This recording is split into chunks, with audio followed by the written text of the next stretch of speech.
What do World War II boat hulls and a book written in 1946 have to do with surfboards? You're about to find out. We are back in Bristol at the Wave, where unfortunately we have managed to ding our new board. It's not all bad news, as we managed to find a local shaper who was able to fix our ding and also kind enough to lend us one of his boards from his range whilst our board was fixed. Have you ever heard of a Mini Simmons board? If, like us, you've never heard about the design, but are intrigued about how it works and how much fun they are, then this video is for you.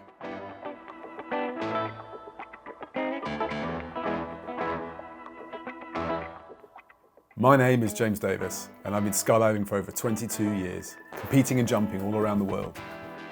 I want to find out if the latest wave pools can do for surfing what wind tunnels did for skydiving. I'm going to see if an average UK-based surfer can train at the Wave Garden in Bristol for 12 months and learn to get barreled.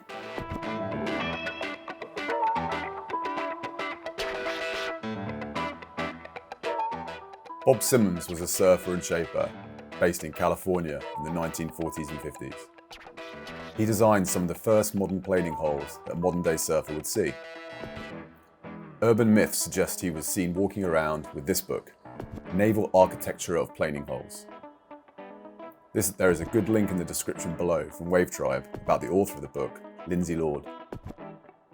Lord was a designer of fast boats in the time of Prohibition, who was on the radar of the US government for assisting in the illegal distribution of alcohol, and then subsequently recruited by the US Navy to design boats for the Pacific campaign of World War II. Sounds pretty interesting already.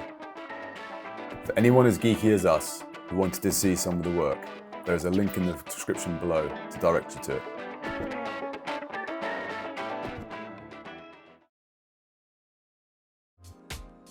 This is all interesting stuff, especially as he moved to Hawaii to conduct his research and incorporated old Hawaiian planing surfboard knowledge into his quest for what would make the fastest hull. Fast forward to the 1950s, it was Bob Simmons that took this work and incorporated it into his surfboards. This work has been carried on by a number of surfers and shapers, most notably the Hydrodynamica project, Richard Kenvin, and then Daniel Thompson of Thomas Shapes. Here are some of the old Bob Simmons boards and Hydrodynamica's work.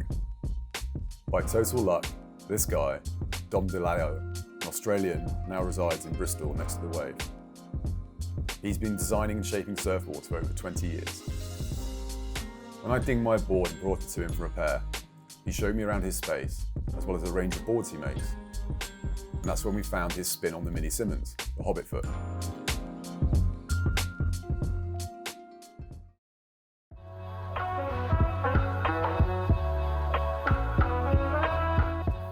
How do we get on?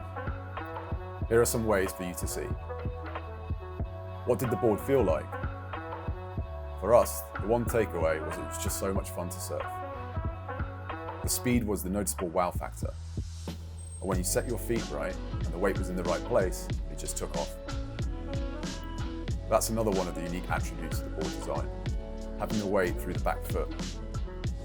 It seems that if you have your weight in the right place, then the back foot felt like an accelerator. Turning was unique too.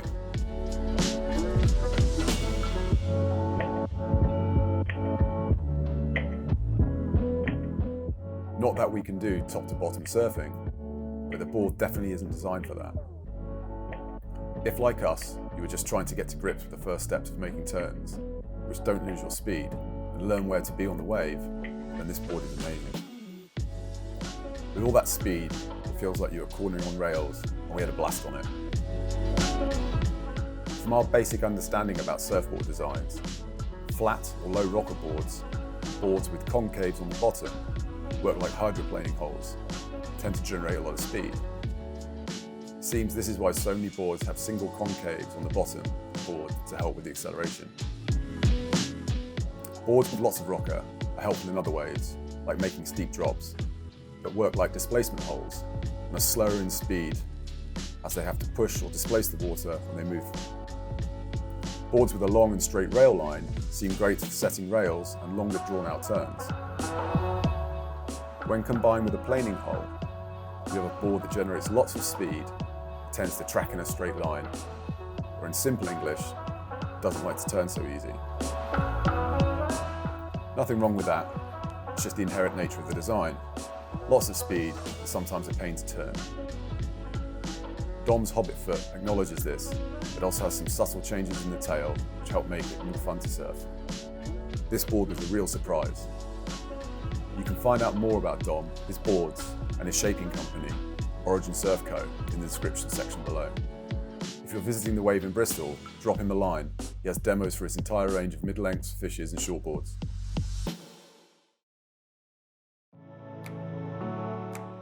In the next episode, we get our board back from the repair shop, but more importantly, we start to share some footage from the left reef wave and discover if backhand surfing at the wave is any different to the forehand. How do you think we got on the left reef and our backhand surfing? Do you think we're going to get on okay, or are we going to struggle? You're going to have to watch the next video to find out.